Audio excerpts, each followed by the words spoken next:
آج ہمیں سب سے زیادہ نقصان کس چیز نے پہنچایا؟ دشمن نے یا ہماری اپنی لاعلمی نے؟ ہم نے دین کو اہل دین سے، اہل علم سے، اہل تقوی سے، اہل دانش سے نہیں سیکھا۔ ہم نے ہر اس شخص کو مصلح مان لیا جو اونچی آواز میں بولتا ہے، اور ہر اس شخص کو محب وطن سمجھ لیا جو جذباتی تقریر کر لیتا ہے، جو نعرے لگاتا ہے۔ سوچو، کیا دین صرف غصے کا نام ہے؟ کیا اسلام صرف مخالفت کا نام ہے؟ کیا حب الوطنی صرف نعرے لگانے سے ثابت ہو جاتی ہے؟ نہیں میرے بھائی، کبھی نہیں۔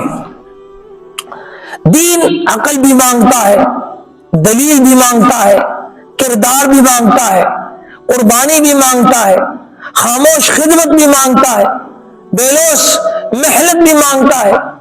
مگر آج المیہ کیا ہے کہ جو شخص خود کسی قانون کو ماننے کے لیے تیار نہیں، وہ نظام بدلنے نکلا ہوا ہے۔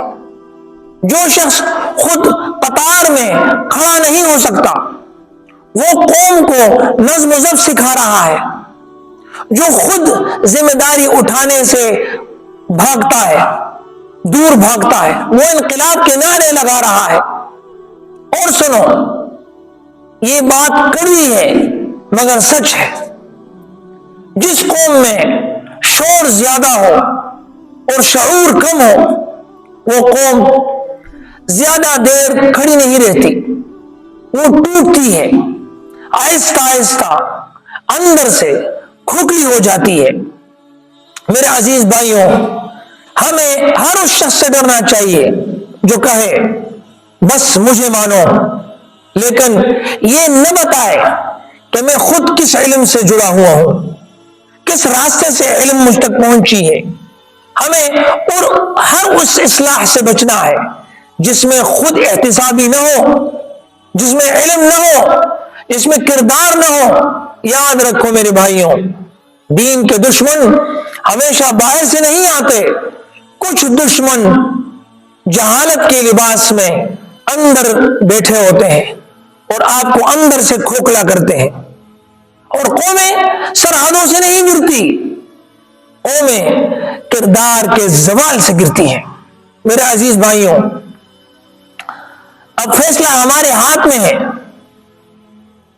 یا تو ہم ہر شور مچانے والے کے پیچھے چلتے رہیں جیسے پی ٹی آئی کے پیچھے لوگ بھاگ رہے ہیں، یا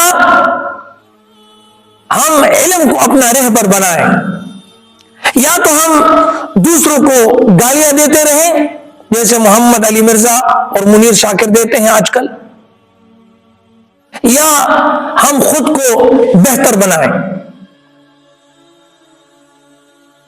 یا تو ہم خوبصورت میٹھے الفاظ میں دین بدلنے والوں کے پیچھے چلیں جیسے تفہیمی لوگ چل رہے ہیں، تفہیمی لوگ سمجھ رہے ہیں نا، یا خوف خدا رکھنے والے اہل ذکر، اہل تقوی، اہل دانش، اہل علم کے پیچھے چلیں۔ آج وقت ہے کہ ہم دین کو دوبارہ علم کے ہاتھوں میں سونپ دیں، دوبارہ ذمہ دار لوگوں کے ہاتھوں میں دے دیں، ان کے حوالے کر دیں، کیونکہ جس دن شور پر غالب آ گیا، اس دن انشاءاللہ تبارک و تعالی انقلاب خود چل کر آئے گا، بغیر نعرے کے، بغیر شور کے، لیکن پوری طاقت سے، پوری عزت کے ساتھ، پورے وقار کے ساتھ، پورے استحکام کے ساتھ۔